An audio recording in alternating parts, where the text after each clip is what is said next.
Hello बच्चों, आज हम लोग वेजिटेबल प्रोडक्शन टेक्नोलॉजी का लेक्चर 3 स्टार्ट करेंगे। लास्ट के 2 लेक्चर हम लोगों ने पढ़ लिए हैं, जिसमें पहले वीडियो में हम लोगों ने जनरल वेजिटेबल के बारे में पढ़ा, वेजिटेबल्स क्या होते हैं, फ्रूट और वेजिटेबल का डिफरेंस देखा, फिर इकोनॉमिक पॉइंट ऑफ व्यू से और न्यूट्रिशनल पॉइंट ऑफ व्यू से वेजिटेबल की इम्पोर्टेंस को डिस्कस किया था। उसके बाद सेकेंड वीडियो लेक्चर में हम लोगों ने देखा कि करंट जो सिचुएशन है वेजिटेबल इंडस्ट्री की हमारे यहाँ, वो क्या है, कितना एरिया है, कितना प्रोडक्शन है, कितना प्रोडक्टिविटी है, मींस जितने भी फिगर्स वाले डेटा थे, फैक्ट्स और फिगर्स वाले डेटा थे, उनको डिस्कस किया। फिर उसी सेकेंड वीडियो में हम लोगों ने स्कोप ऑफ वेजिटेबल प्रोडक्शन देखा और प्रॉब्लम्स क्या क्या फेस की जा रही है वेजिटेबल इंडस्ट्री द्वारा। वेजिटेबल इंडस्ट्री के सामने कौन कौन सी प्रॉब्लम है उसको भी हम लोगों ने डिस्कस किया था, है ना। आपके सिलेबस के अकॉर्डिंग ही हम लोग चल रहे हैं। और अब ये है आपका लेक्चर 3, जिसमें कि आपके सिलेबस में आपने देखा होगा किचन गार्डनिंग एक टॉपिक है ना। तो किचन गार्डनिंग एक्चुअली एक टाइप का वेजिटेबल गार्डन है, तो इसलिए हम लोग किचन गार्डनिंग को पढ़ेंगे, पर वेजिटेबल गार्डन्स टॉपिक के अंतर्गत पढ़ेंगे, है ना। वेजिटेबल गार्डन क्या होते हैं, वो कितने प्रकार के होते हैं, तो उसमें किचन गार्डनिंग एक प्रकार का टाइप है, एक प्रकार का वेजिटेबल गार्डन टाइप है। तो इसलिए हम लोग वेजिटेबल गार्डन से शुरुआत करते हैं। तो चलिए शुरू करते हैं। वेजिटेबल गार्डन्स क्या होते हैं? वेजिटेबल गार्डन्स वो एक क्षेत्र या एरिया जहाँ पर सिर्फ वेजिटेबल ही ग्रो की जाए, चाहे वो छोटा एरिया हो चाहे बड़ा एरिया हो, है ना। तो कहने का मतलब अगर अंग्रेजी में हम इसको डिफाइन करें तो हम कहेंगे vegetable gardens are the area that are exclusively devoted for the cultivation of vegetable crops, whether it is in a small area or whether it is or in a large area, means चाहे वो area छोटा हो या बड़ा हो, जब किसी area में सिर्फ सब्जियां उगाते हैं तो उसे हम कहते हैं, उस क्षेत्र को कहते हैं वेजिटेबल गार्डन, ठीक है। और जब हम सिर्फ वेजिटेबल प्रोडक्शन से जुड़ी एक्टिविटी करते हैं तो वो कहलाता है वेजिटेबल गार्डनिंग। अब वेजिटेबल गार्डन्स कई प्रकार के हो सकते हैं, है ना। किस बेसिस पर? On the basis of type of vegetable produce and the purpose of vegetable, मतलब किस प्रकार की सब्जी आप उगा रहे हैं और किस पर्पस से उगा रहे हैं, इस आधार पे वेजिटेबल गार्डन्स कई प्रकार के होते हैं। थॉमसन और कैली ने अलग अलग प्रकार के वेजिटेबल गार्डन्स बताए हैं। तो चलिए 1 बाय 1 देखते हैं।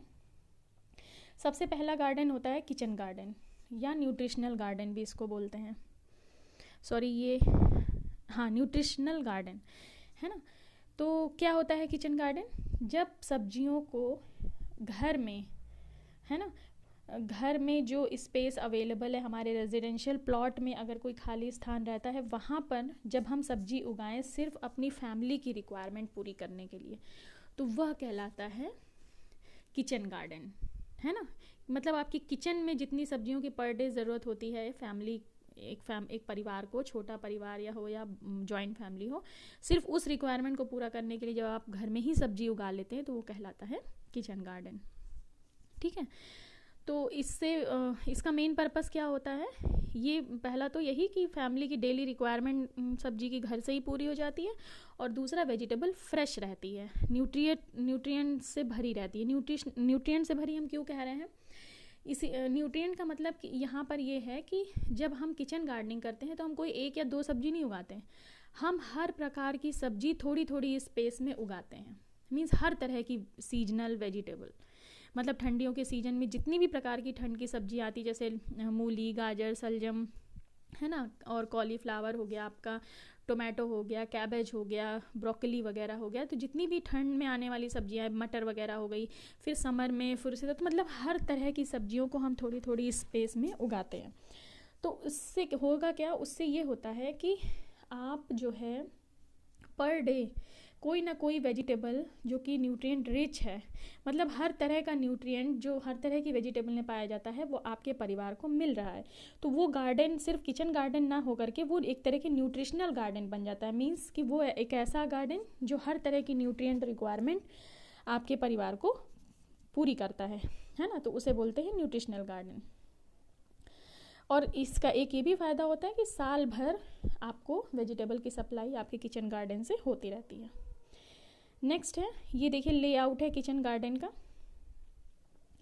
ये बहुत इम्पॉर्टेंट पॉइंट है। किचन गार्डन का लेआउट आप लोगों को जो है हर हाल में पता होना चाहिए, क्योंकि अगर किचन गार्डन से क्वेश्चन आएगा एग्ज़ाम में तो लेआउट तो वो 100% पूछेगा, हमेशा पूछा गया है और आगे भी पूछा जाएगा।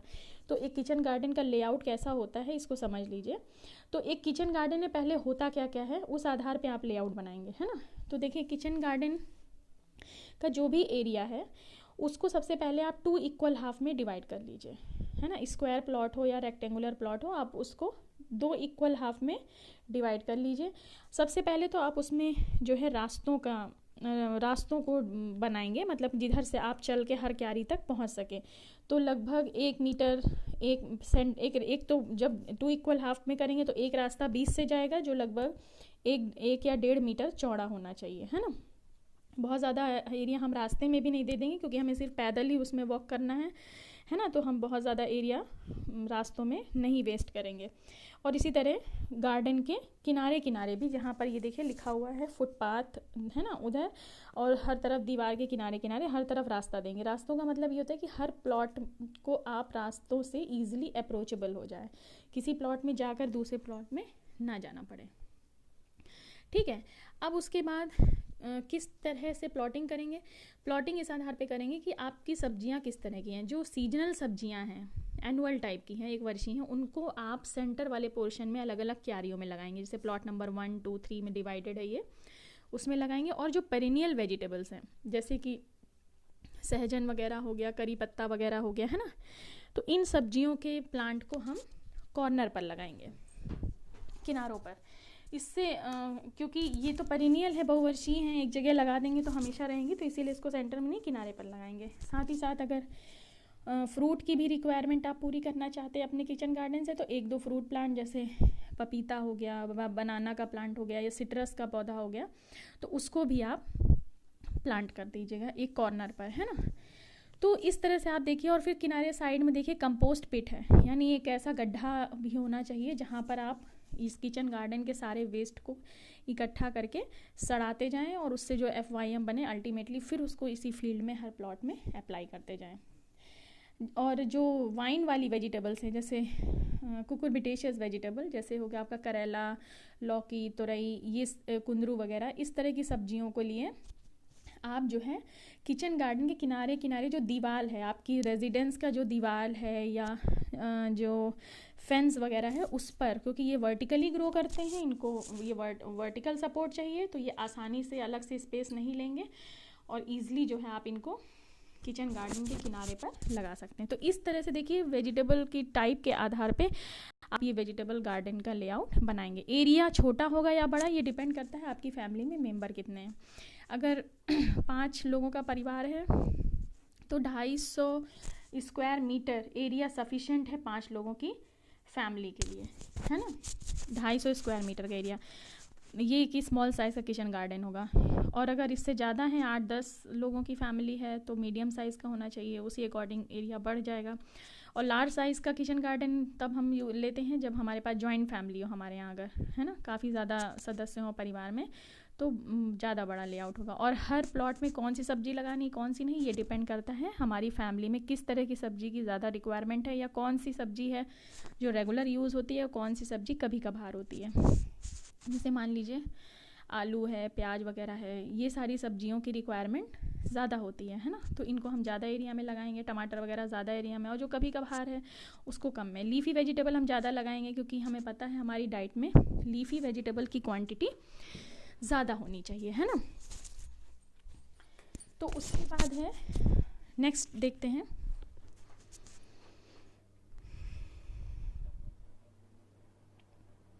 Cropping pattern. मतलब पैटर्न क्या होगा, जब हमने लेआउट तो बना लिया, अब हम किस तरह से सब्जियां लगाएंगे, किस तरह से, तो इसके लिए हमें पता होना चाहिए, मतलब साल भर हम कौन कौन सी सब्जियां उगाएंगे।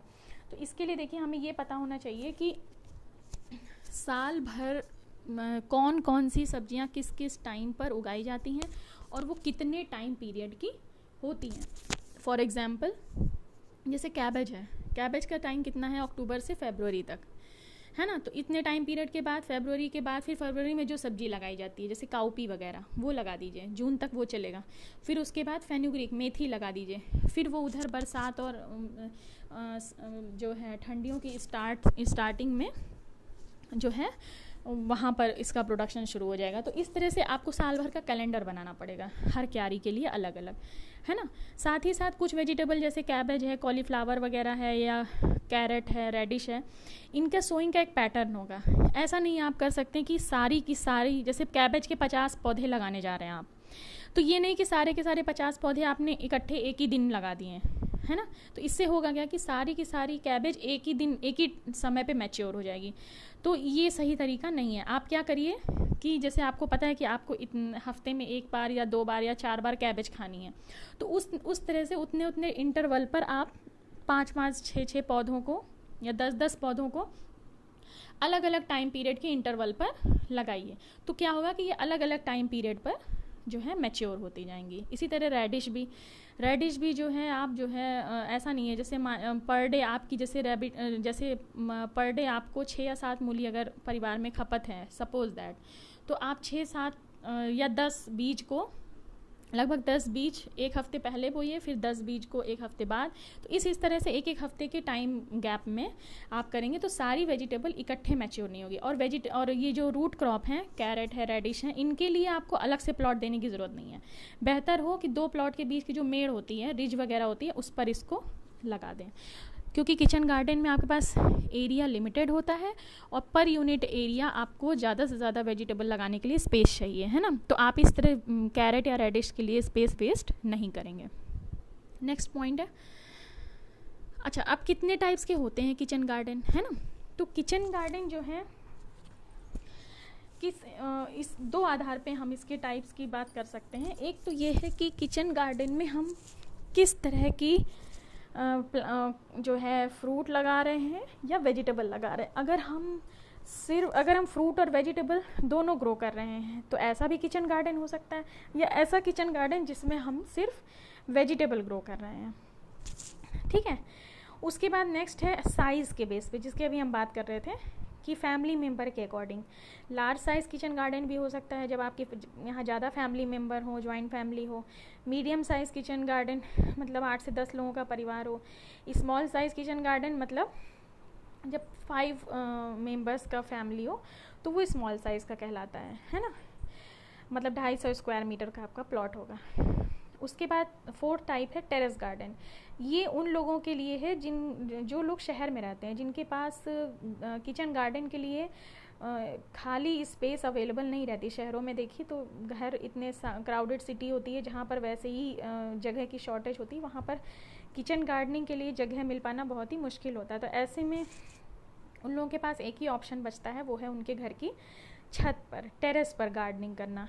तो छत पर जैसे गमलों में तमाम तरह की वेजिटेबल्स उगा करके और उसको हम अपने डेली यूज़ में यूज़ करते हैं, है ना। साथ ही साथ एक और भी एडवांस सिटी में अगर आप देखिए जहाँ पर लोग अपार्टमेंट में रहते हैं, है ना। जैसे कि जो लोग फ्लैट्स में रहते हैं, जिनका ना जो ना ग्राउंड फ्लोर पे होते हैं ना पूरी तरह से टॉप फ्लोर पे होते हैं, है ना। और साथ ही बड़ी बड़ी बिल्डिंग्स में जहाँ पे टॉप फ्लोर छत जो होती है वो पब्लिक यूज़ के लिए होती है, वहाँ पर कोई एक व्यक्ति अपना किचन गार्डनिंग नहीं कर सकता। तो जो फ्लैट में रहने वाले लोग हैं उनके लिए क्या ऑप्शन है, वो लोग भी अगर उनकी बालकनी वगैरह उनको मिली हुई है और उसमें प्रॉपर सनलाइट आ रही है तो वो लोग भी गमले में, बालकनी में किचन गार्डनिंग कर सकते हैं। तो ये साइज़ के बेस पर है, large size, medium size, small size और टेरेस गार्डन, है ना। नेक्स्ट है एडवांटेज क्या है किचन गार्डन का। देखिए सबसे बेटर एडवांटेज तो यही है जो कि हम लोग बात कर रहे थे कि मार्केट पर डिपेंडेंसी आपकी ख़त्म हो जाती है। मतलब सब्जियों के लिए आपको मार्केट पे नहीं निर्भर रहना है। सपोज दैट कभी मार्केट में सब्जी महंगी है, कभी सस्ती है। दूसरा आप देखो सब मार्केट में जो सब्जियां आती हैं ज़्यादातर अगर लीफी वेजिटेबल्स को आप देखें तो उनकी शक्लें देख के पता चल जाता है उनकी फ्रेशनेस चली जाती है ना। लीफी वेजिटेबल्स एकदम ड्राई हो जाती है, बहुत कम फ्रेशनेस उसमें रहती है। और अगर ड्राई हो गई है, फ्रेशनेस नहीं रह गई है उनमें, तो इसका मतलब कि उनमें बहुत सारा न्यूट्रिएंट लॉस हो गया है ना। तो एक तो सबसे बड़ा मतलब मार्केट पे डिपेंडेंसी नहीं रह जाती। है ना, और ना ही कोई सब्जी महंगी हो रही है सस्ती, इसका भी कोई मैटर नहीं करता। दूसरा कि फ्रेश रहती, ये भी बता दिया हमने। हाँ, गंदी संदी सब्जियां मार्केट में जो आ जाती हैं, इंसेक्ट पेस्ट से ज़्यादातर जो है स्प्रे होते हैं उनके ऊपर, तो ये सब सारे डाउट्स रहते हैं, वो आपको अपने घर से किचन गार्डन से मिली सब्जियों में ये सारी प्रॉब्लम नहीं होती। दूसरा, अगर आप मंथली खर्चा देखें तो एक परिवार में सब्जी पर बहुत ज़्यादा खर्चा होता है, आपकी सैलरी का एक बहुत बड़ा हिस्सा सब्जी पर जाता है, तो वो पैसा आपका बचेगा, है ना, मार्केट से सब्जी अगर आप नहीं लेंगे तो। नेक्स्ट है kitchen gardening is the best means of recreation and exercise.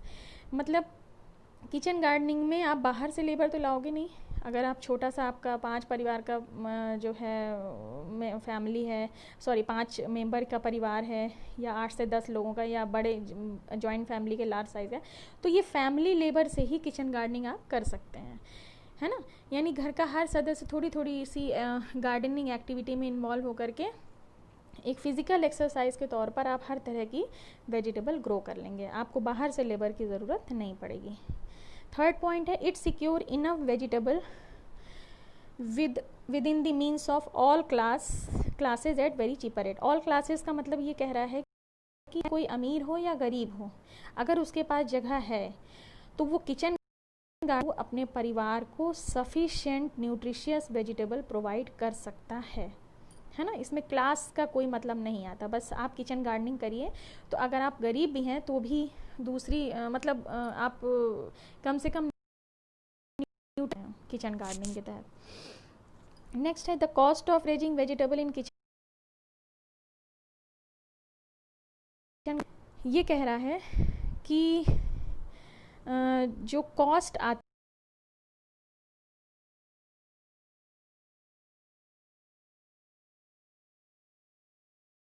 है, खरीदते आए हैं, महीने भर खरीदते हैं, उस खर्चे से अगर कंपेयर किया जाए किचन गार्डनिंग में बहुत लो कॉस्ट में हम जो है साल भर सब्जी उगाते हैं। क्यों? क्योंकि देखिए लेबर का कोई खर्च होना नहीं है, घर के फैमिली मेंबर ही है ना, सिंचाई पे पैसा खर्च होता नहीं है, फर्टिलाइज़र उस मात्रा में देते नहीं है, क्योंकि किचन वेस्ट ही कंपोस्ट बनाई करें तो हमें ज़्यादा फर्टिलाइज़र पर डिपेंडेंसी नहीं रखनी पड़ती है। तो देखा जाए तो ट्रांसपोर्टेशन पर कोई खर्चा नहीं है ना। तो ये सारी चीज़ें आपका मतलब विदाउट एनी कॉस्ट आपको फ्रेश वेजिटेबल मिलती है, और जबकि किसके कंपेयर में, जो आप मार्केट में पैसा खर्च करते हैं। उसके बाद नेक्स्ट पॉइंट है vegetable grown in kitchen garden are nutritious, ये तो हमने बताया ही है। उसके बाद last utilization of available surrounding land. क्या ये कह रहा है आपके रेजिडेंस में खाली स्पेस पड़ी है तो उसका यूटिलाइजेशन हो ही नहीं सकता किचन गार्डन से, है ना। किचन का वेस्ट या गार्डन का वेस्ट जो भी निकलता है उससे आप कंपोस्ट बनाइए और उसी कंपोस्ट को रिसाइकिल करके यूज़ करिए। तो ये किचन गार्डन के एडवांटेजेस हैं। नेक्स्ट है प्लानिंग एंड मैनेजमेंट। अब आप प्लान कैसे करेंगे, अगर आप किचन गार्डनिंग करना चाहते हैं तो एक किचन गार्डन को कैसे प्लान करेंगे। सबसे पहले आप लैंड सेलेक्ट करेंगे। लैंड का सिलेक्शन डिपेंड करता है कितने परिवार है। हमने अभी बताया 5 लोगों के परिवार के लिए 250 स्क्वायर मीटर जो है एरिया ज़रूरी है हर तरह की सब्जी प्रोवाइड कराने के लिए। उसके बाद लोकेशन, मतलब घर में कौन सा लोकेशन आप सेलेक्ट करेंगे। देखिए लोकेशन 2 चीज़ों पे डिपेंड करता है कि आपके घर की किस साइड की मिट्टी बहुत अच्छी है ना, ड्रेनेज किधर बहुत अच्छा है। ऐसा तो नहीं है कि बरसात वगैरह में पानी भर जाता है, या सपोज दैट कभी कभी हम ऐसा एरिया नहीं सेलेक्ट करेंगे जहाँ पर सनलाइट ही ना आती हो, या बड़े बड़े पेड़ों मतलब ऐसा एरिया जो चारों तरफ से बड़े पेड़ों से वेंटिलेशन नहीं हो, ऐसा एरिया हम बिल्कुल सेलेक्ट नहीं करेंगे। तो किचन गार्डनिंग उसी इस लोकेशन पे करेंगे हम अपने घर में। हमारे घर के जिस साइड ज़्यादा धूप आती हो, पानी ना भरा रहता हो, और सॉइल हमारी फर्टाइल हो, अच्छी क्वालिटी की हो, है ना। तो ये चीज़ें हम लोकेशन को ध्यान में रखेंगे। फिर उसके बाद नेक्स्ट है अरेंजमेंट ऑफ क्रॉप को कैसे अरेंज करेंगे, वो हम लोगों ने लेआउट में देख ही लिया है कि क्रॉप को कैसे अरेंज करना है ना, कि एनुअल क्रॉप को सेंटर में लगाना है और पेरेनियल को साइड्स में लगाना है, और वाइन क्रॉप को फेंसेस पर और दीवार के सहारे लगाना है ना। और जो है जो रूट क्रॉप है जैसे कैरेट, रेडिश वगैरह है, तो इसको रिजेस पे लगाना है। तो ये सारा ये वही चीज़ है, अरेंज कहाँ कहाँ कौन सा लोकेशन आप क्रॉप्स को देंगे।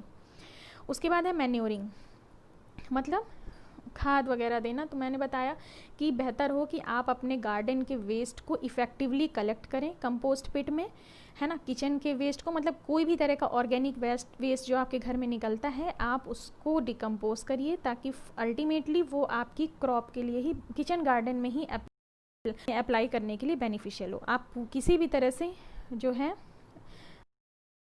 फर्टिलाइज़र की रिक्वायरमेंट आपको ना पड़े। इससे होगा क्या कि जो वेजिटेबल है फ्रेश होने के साथ साथ आप कह सकते हैं कि वो प्योरली ऑर्गेनिक है ना।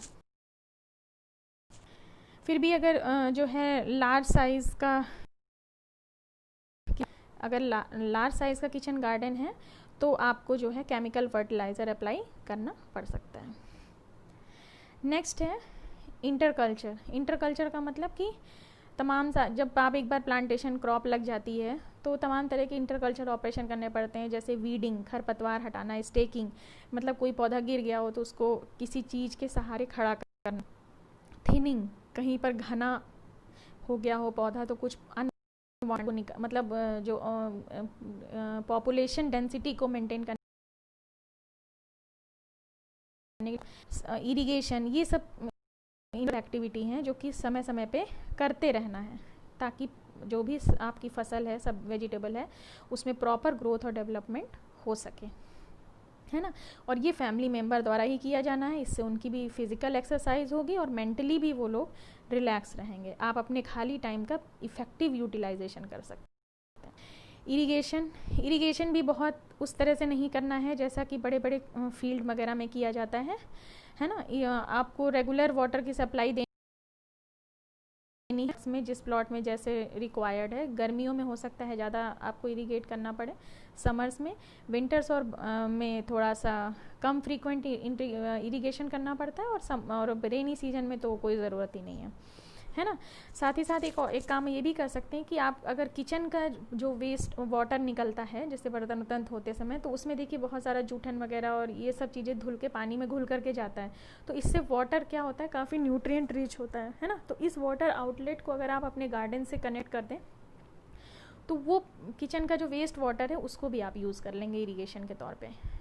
फिर नेक्स्ट है control of paste and disease. वैसे तो किचन गार्डनिंग में किसी तरह का पेस्ट और डिजीज़ का इन्फेक्शन इतना ज़्यादा नहीं होता है, क्योंकि आप एक लोकलाइज्ड रिस्ट्रिक्टेड एरिया में करते हैं, है ना। लेकिन फिर भी अगर पेस्ट और डिजीज़ का अटैक हो भी जाता है तो आप उसके लिए अप्रोप्रिएट मेजर जो है आप उसको मतलब अप्लाई करिए। इंसेक्टिसाइड या पेस्टिसाइड को फिर आपको तो छिड़काव करना ही करना पड़ेगा। बेहतर हो कि आप डिजीज़ रेजिस्टेंट वेराइटीज़ को ही यूज़ करें, हाइब्रिड वैरायटी को यूज़ करें, है ना। उसके बाद है हार्वेस्टिंग के लिए कौन सी वेजिटेबल कब रेडी हो जाती है हार्वेस्टिंग के लिए, कौन सा उसका मैच्योरिटी टाइम है, ये पता होना चाहिए। क्योंकि कोई भी वेजिटेबल अपने जो मैच्योरिटी, उसका जो राइट हार्वेस्टिंग टाइम होता है उस समय वो अपने न्यूट्रिएंट लेवल के पीक पर होता है ना। तो किसी भी वेजिटेबल को आप ओवर मैच्योर या इमैच्योर स्टेज पर हार्वेस्ट मत करिए, है ना। तो ये सारी चीज़ें जो है प्लानिंग और मैनेजमेंट से रिलेटेड हैं वेजिटेबल गार्डन में या किचन गार्डन में, सॉरी। तो ये सारी चीज़ें किचन गार्डन के बारे में थी, जो कि वेजिटेबल गार्डन का पहले प्रकार का गार्डन है। इसके अलावा कुछ और भी प्रकार के वेजिटेबल गार्डन है जिसको हम लोग नेक्स्ट वीडियो में डिस्कस करेंगे, वो भी आप लोगों के लिए चाहिए। पर किचन गार्डन को डिटेल में जानना ज़रूरी था, पढ़िएगा, डिटेल में समझिएगा। कोई क्वेश्चन हो तो हमसे डायरेक्टली बात करिए, ठीक है, क्वेश्चन करिए। और लेआउट को तो प्लीज़ बिल्कुल आप बनाना सीख लीजिए को, चाहे आप थोड़ा सा मॉडिफाई करके अपने अकॉर्डिंग भी बना सकते हैं, लेकिन लेआउट बनाना आपको आ रही है। Okay, thank you.